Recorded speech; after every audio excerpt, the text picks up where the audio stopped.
Setiap pujian bahkan kurban persembahan pengembalian milik Tuhan.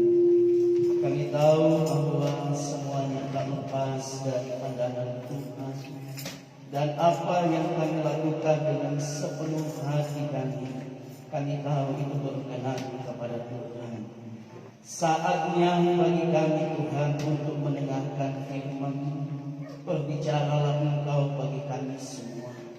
Kuasa kegelapan yang mengalihkan perhatian kami ke tempat yang lain, baik itu roh ngantuk, pikiran mengambang, kami tolak semuanya itu dalam nama Yesus Kristus. Haleluya. Dalam Yesus yang berkuasa. Terima kasih Tuhan. Berfirmanlah Engkau bagi kami, sebab kami sudah siap untuk mendengarkannya. Dalam nama Tuhan Yesus Kristus. Haleluya. Amin. Salam sejahtera dalam kasih Tuhan kita Yesus Kristus. Puji Tuhan, sekian lama kita beribadah di rumah masing-masing, dan kita bersyukur kalau hari ini walaupun masih terbatas dengan aturan yang ada, tetapi kita bersyukur kita sebagian sudah bisa kumpul untuk beribadah bersama-sama, dan yang masih beribadah dari rumah kita berdoa supaya kita bisa beribadah bersama-sama ke depan. Mari kita akan membaca satu bagian kebenaran firman Tuhan.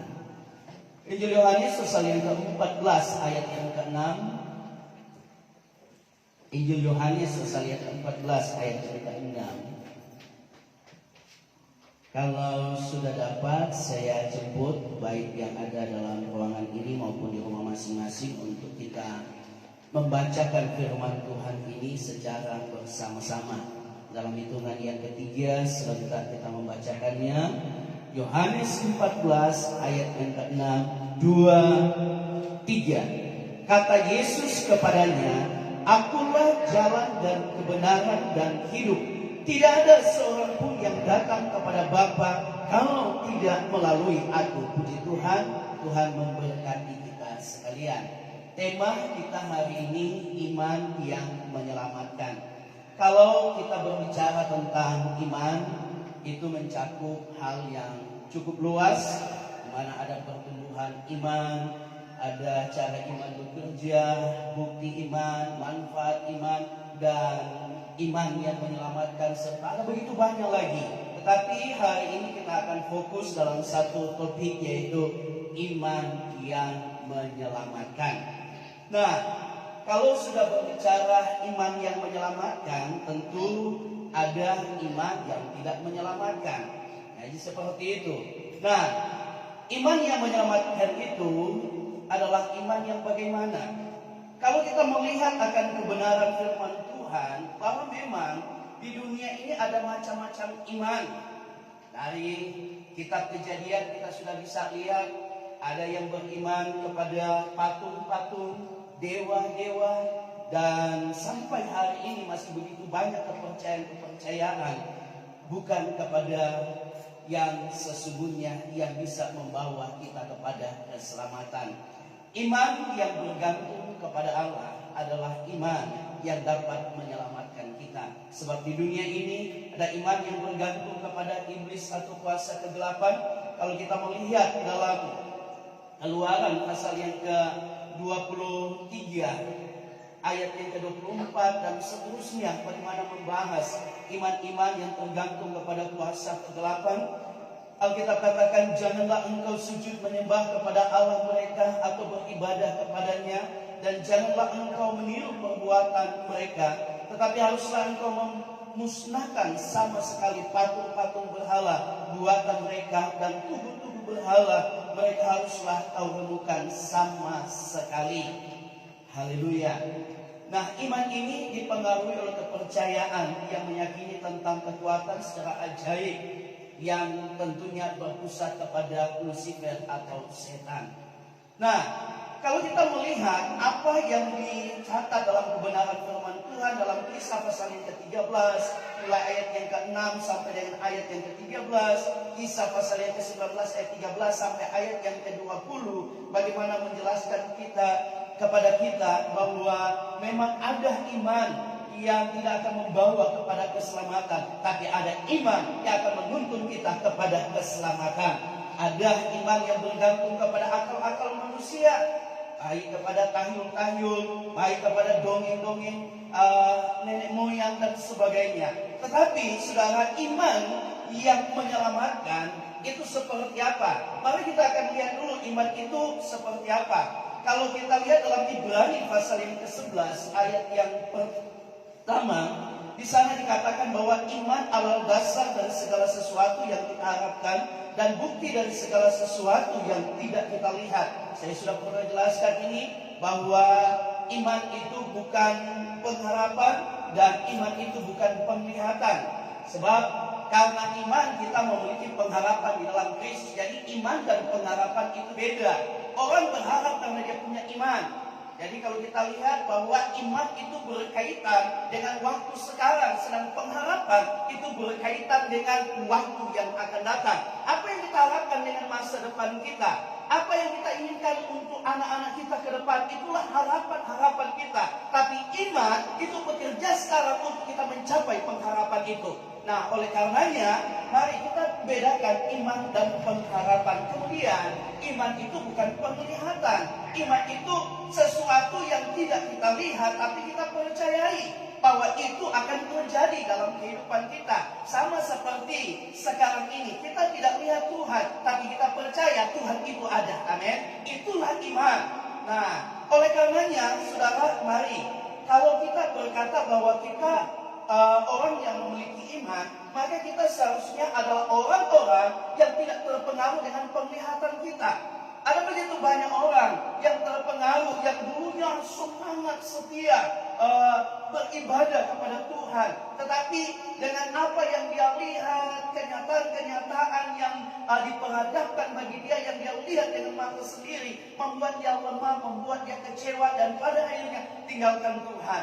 Padahal iman itu tidak berkaitan dengan apa yang dia lihat sekarang, tetapi iman itu meyakini sesuatu yang dia lihat bahwa itu akan terjadi. Jadi iman, kalau kita berbicara kita orang yang beriman, kita tidak akan terpengaruh dengan situasi keadaan yang ada, tetapi kita akan tetap melakukan apa yang menjadi kehendak Tuhan dalam hidup kita, yang akan membawa kita kepada keselamatan. Nah, saudara, karena kalau kita terpengaruh sekali lagi kepada apa yang kita lihat, sulit kita menerapkan akan firman Tuhan. Sebab iman itu harus kita praktekkan dalam kehidupan kita sehari-hari. Kita tidak bisa berkata, oh saya punya iman, tetapi orang akan berkata, ya mana buktinya? Nah saudara, iman itu harus kita buktikan, praktekkan dalam kehidupan kita sehari-hari.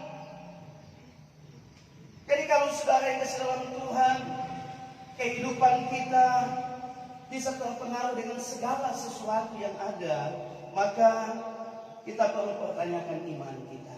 Saya katakan tadi begini, kalau kita terpengaruh dengan penglihatan, itu akan membatasi kita untuk melakukan kebenaran firman Tuhan. Misalnya contoh begini, tiba-tiba kita sudah ada niat, kita sudah ada nasab, misalnya saya mau melakukan ini untuk si ini, ya contoh.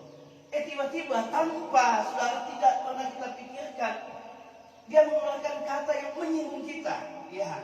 Kemudian kita lihat caranya tidak sesuai dengan apa yang kita ingini. Maka apa yang kita mau lakukan yang baik untuk dia itu akan terhalang dengan semuanya itu. Saudara yang kasih dalam Tuhan, padahal tugas kita yang penting lakukan saja yang baik, amin. Masalah saudara yang kasih Tuhan mau dihargai atau tidak dihargai, masalah perilakunya terhadap kita dan sebagainya, itu urusannya dengan Tuhan. Tugas kita yaitu melakukan saja apa yang Tuhan perintahkan, amin. Tapi kalau kita tidak punya iman, seperti yang saya katakan tadi, kita mudah terpengaruh dengan keadaan yang ada. Mari kita lanjut, saudara. Ada 3 unsur kalau kita berbicara tentang iman yang harus kita lakukan dalam kehidupan kita, yaitu kita harus memiliki pengetahuan. Pertama, pengetahuan akan firman. Sebab tanpa pengetahuan akan firman, iman kita ini sulit untuk bisa bertumbuh. kita sulit memiliki iman yang bisa menyelamatkan kita. Karena kalau kita melihat akan kebenaran firman Tuhan dalam Mazmur pasal yang ke-9 ayat yang ke-11 bilang begini, orang yang mengenal namamu percaya kepadamu, sebab tidak kau tinggalkan orang yang mencari engkau ya Tuhan. Jadi orang yang mengenal nama Tuhan ini berkaitan dengan pengetahuan akan Tuhan. Nah, pengetahuan akan Tuhan itu ada di mana? Ada dalam kebenaran firman Tuhan. Makanya dalam Roma pasal yang ke-10 ayat 17 berkata bahwa iman itu bertumbuh karena pendengaran akan firman Kristus. Bagaimana kita mau memiliki iman kepada Yesus kalau kita tidak punya pengetahuan tentang Tuhan? Sekali lagi, makanya betapa pentingnya pengetahuan akan kebenaran itu agar supaya kita memiliki iman yang menyelamatkan. Kenapa orang, saudara yang sama Tuhan misalnya condong dia beriman kepada patung atau kepada pohon yang besar?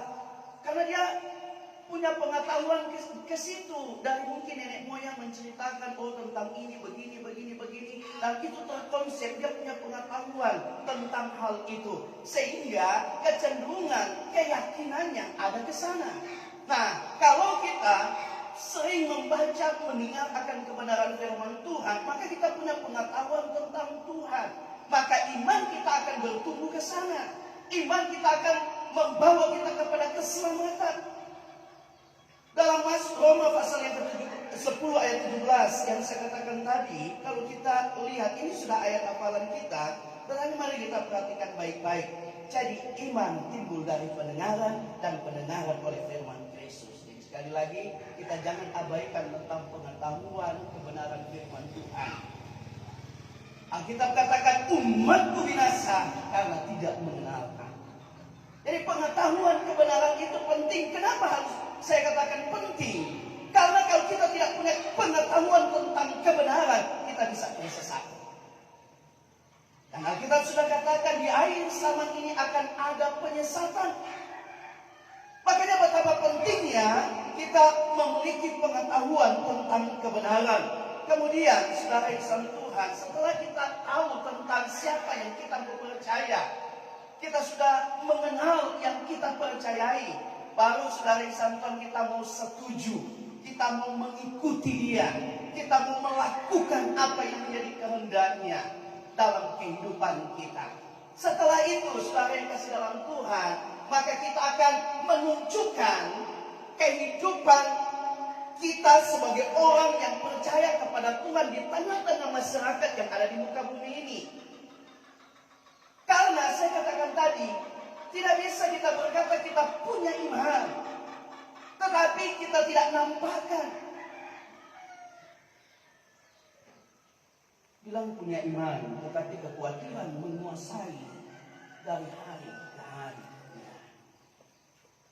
Bilang punya iman, tetapi ketakutan menguasai dari hari ke hari. Nah, oleh karenanya, mari Bapak Ibu Saudara yang kasih dalam Tuhan, keyakinan sehingga kita menerapkan itu bagi diri kita sendiri.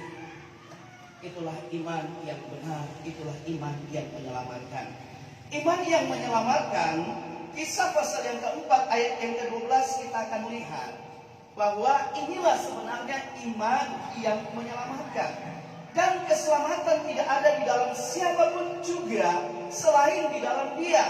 Sebab di bawah kolong langit ini tidak ada nama lain yang diberikan kepada manusia yang olehnya kita dapat diselamatkan. Jadi ingat, tidak ada nama lain yang diberikan kepada manusia yang olehnya manusia itu dapat diselamatkan.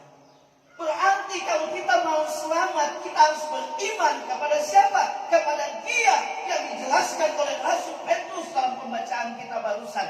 Dia itu yaitu Tuhan Yesus Kristus. Jadi kalau kita mau diselamatkan, berimanlah kepada Tuhan Yesus Kristus. Bukan beriman kepada yang lain-lain. Bukan beriman kepada okultisme. Tapi mari kita beriman kepada Tuhan Yesus Kristus. Karena itu akan membawa kita kepada keselamatan. Saya ingin kita sama-sama membaca lagi 2 Timotius pasal yang ke-3 ayat 15. Saya rindu kita sama-sama membacakannya dalam hitungan yang ketiga. 2 Timotius 3 ayat 15. 2, 3. Ingatlah juga bahwa dari kecil engkau sudah mengenal kitab suci yang dapat memberi hikmat kepadamu dan menuntun engkau kepada keselamatan oleh iman kepada Yesus Kristus. Jadi catat, untuk bisa membawa kita kepada keselamatan maka kita perlu beriman kepada Yesus Kristus. Jadi iman yang menyelamatkan itu adalah iman kepada Yesus Kristus. Kita percaya kepada Tuhan, kita mau hidup di dalam Dia, kita mau melakukan apa yang Dia perintahkan dalam kehidupan kita, maka percayalah keselamatan itu pasti menjadi milik bagian kita. Haleluya. Saudara yang kekasih di dalam Tuhan, mengapa hanya Yesus satu-satunya jalan menuju ke surga? Kalau kita membaca kembali firman Tuhan, bahwa keselamatan itu kan anugerah. Efesus pasal yang kedua ayat 8 sampai dengan ayat yang ke-9 bunyinya begini. Sebab karena kasih karunia kamu diselamatkan oleh iman. Itu bukan hasil usahamu, tetapi pemberian Allah. Itu bukan hasil pekerjaanmu. Janganlah ada orang yang memegahkan diri. Jadi kita lihat di sini bahwa keselamatan itu kasih karunia atau anugerah dari Tuhan karena iman kepada Yesus Kristus. Dan itu bukan usaha kita. Karena kalau kita lihat manusia dari awal ketika jatuh dalam dosa, mulai dari Adam dan Hawa, mulai berupaya bagaimana membereskan kehidupannya supaya dia boleh memperoleh keselamatan. Tetapi manusia jatuh bangun terus. Sampai pada akhirnya Tuhan Yesus yang harus mengambil alih supaya manusia itu bisa lepas dari dosa. Manusia tidak akan diikat oleh kuasa kegelapan selama-lamanya. Supaya manusia bisa mengalami kemerdekaan hidup, di mana mereka bebas untuk beriman kepada Tuhan. Mereka bebas untuk beribadah kepada Tuhan. Sehingga Tuhan menggantikan posisi manusia di kayu salib. Dia mati di sana. Supaya apa? Supaya kita diselamatkan. Supaya dosa tidak berkuasa lagi atas kehidupan kita. Maka saya mau katakan bahwa keselamatan itu anugerah. Walaupun itu anugerah, walaupun itu kasih karunia, tapi tidak semua orang bisa mendapatkannya. Tidak semua orang bisa memilikinya. Kenapa? Tergantung dari kehidupan kita pribadi lepas pribadi. Apa kita mau menerima Dia sebagai Tuhan dan Juru Selamat atau tidak? Apa kita mau percaya kepada Dia sebagai Tuhan dan Juru Selamat atau tidak? Intinya Tuhan sudah membukakan jalan bagi kita manusia supaya kita bisa selamat, yaitu dengan kita beriman kepada Tuhan Yesus Kristus. Ingat tadi Kisah pasal 4 ayat yang ke-12, tidak ada nama lain yang diberikan kepada manusia yang ada di bawah kolong langit ini yang olehnya manusia bisa diselamatkan. Hanya Yesus Kristus Tuhan.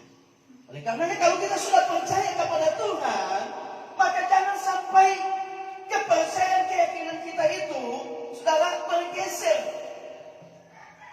hanya karena kebutuhan hidup, hanya karena pasangan hidup, hanya karena jabatan, hanya karena pekerjaan. Jangan.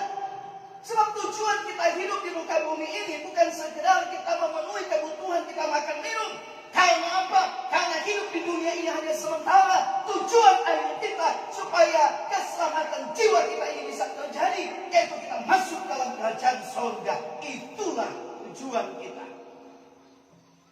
Jadi saudara, dunia ini hanya sementara. Kita semua sudah tahu apa yang dikatakan firman Tuhan, bahwa kita ini hanya menumpang di dunia. Jadi fokus kita yaitu bagaimana kita meraih surga. Oleh karenanya kalau kita sudah percaya kepada Tuhan, pertahankan itu. Secara khusus saya mau katakan kepada generasi muda, jangan hanya karena jodoh, pasangan hidup, ya kita rela tinggalkan keyakinan kita, kepercayaan kita. Keselamatan hilang dari kita. Buat apa? Itu hanya sementara di muka bumi.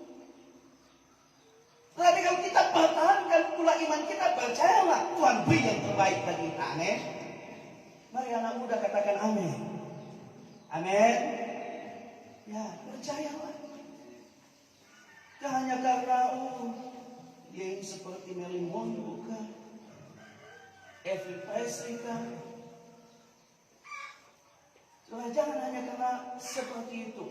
Tetapi mari kita punya satu keyakinan bahwa kita sudah tidak salah percaya kepada Tuhan Yesus Kristus.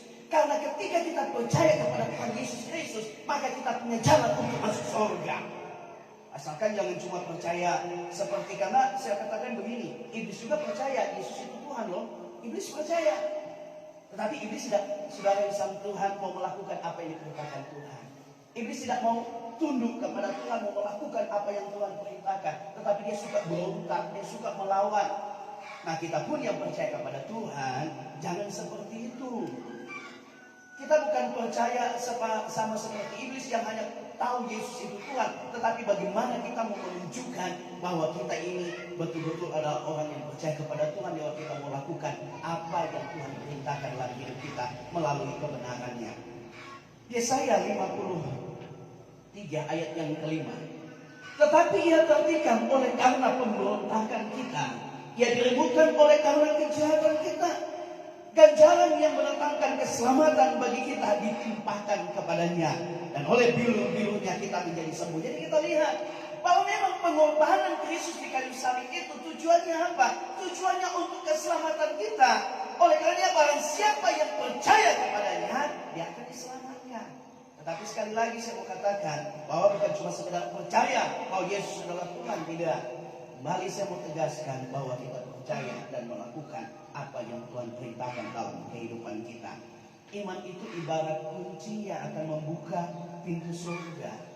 Nah, di muka bumi ini ada begitu banyak kunci-kunci yang ditawarkan bagi kita untuk kita mau masuk surga.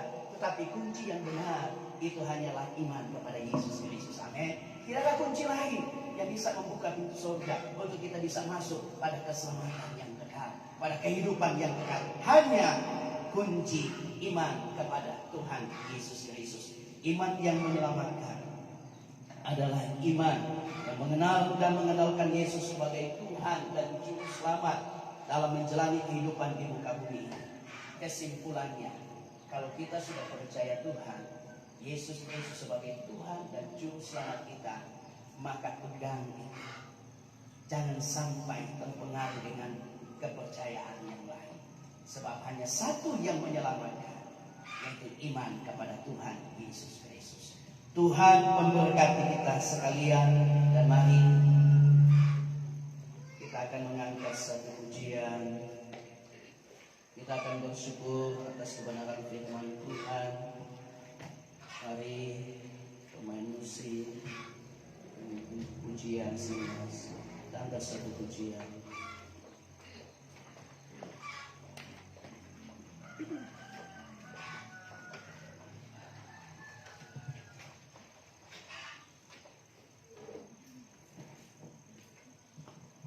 Tanggal pujian lingkup itu. Bapak Ibu, saudara yang kasih dalam Tuhan, baik yang ada di dalam ruangan ini atau yang berada di rumah kita masing-masing, mari sekalipun kita berada di rumah masing-masing, kita terpisah, tapi mari jangan itu menjadi alasan untuk kita tidak memberi yang terbaik bagi Tuhan, menyembah Tuhan dengan sungguh-sungguh. Tetapi mari kita memberi yang terbaik dari tempat kita masing-masing. Kita mau menyembah Dia. Haleluya. Angkat pujian ini dengan kesungguhan hati di hadapan Tuhan.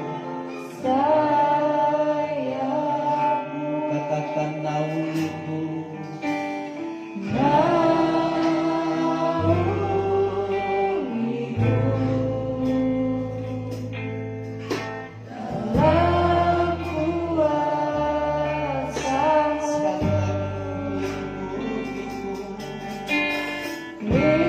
Bapa, di dalam nama Yesus, kami sudah mendengarkan kebenaran firman. Kami tahu sekarang bahwa keselamatan itu hanya ada di dalam Engkau. Oleh karenanya, kami harus beriman kepada-Mu sebagai Tuhan dan Juru Selamat kami. Saat ini kami mau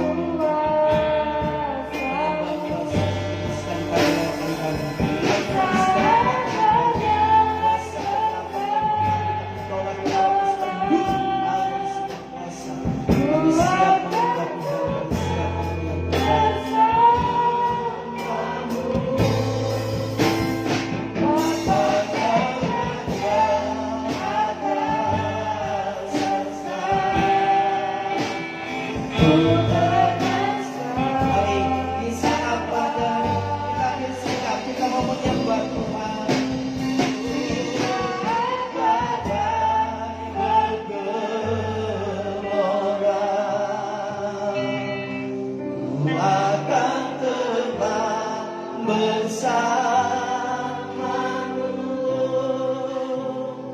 Bapa Kau Raja atas semesta, Buddha dan Sembah Kau Allahku. Lord and I, the Lord, sweet like the Lord. I will sweet Lord, like on the Lord. I will sweet Lord, like on the Lord. Like a sweet God, like on the Lord. Oh, like Allah, the bala bala basando. Like Allah, the bala bala basande. Like Allah, nambo. Ya Allah, the bala bala basiri biri biri biri lo. Like Allah, nambo.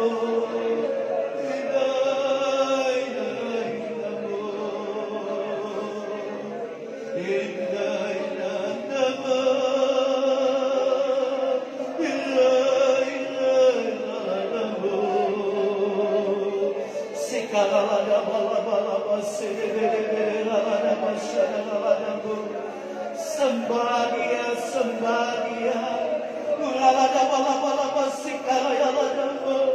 Nikmati akan hadirat Tuhan, nikmati akan hadirat Tuhan.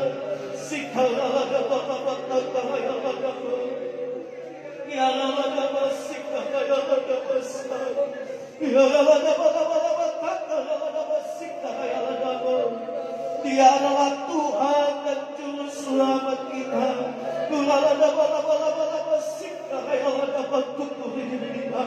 Keselamatan hanya ada di dalam Dia. Dia dapat sikre di kantor yang ada syakara yang ada bu. Oh ini dia dapat sikre di luar. Ya Allah dapat sakit aku dia dapat syakara. Oh ini Allah namanya sikre di luar.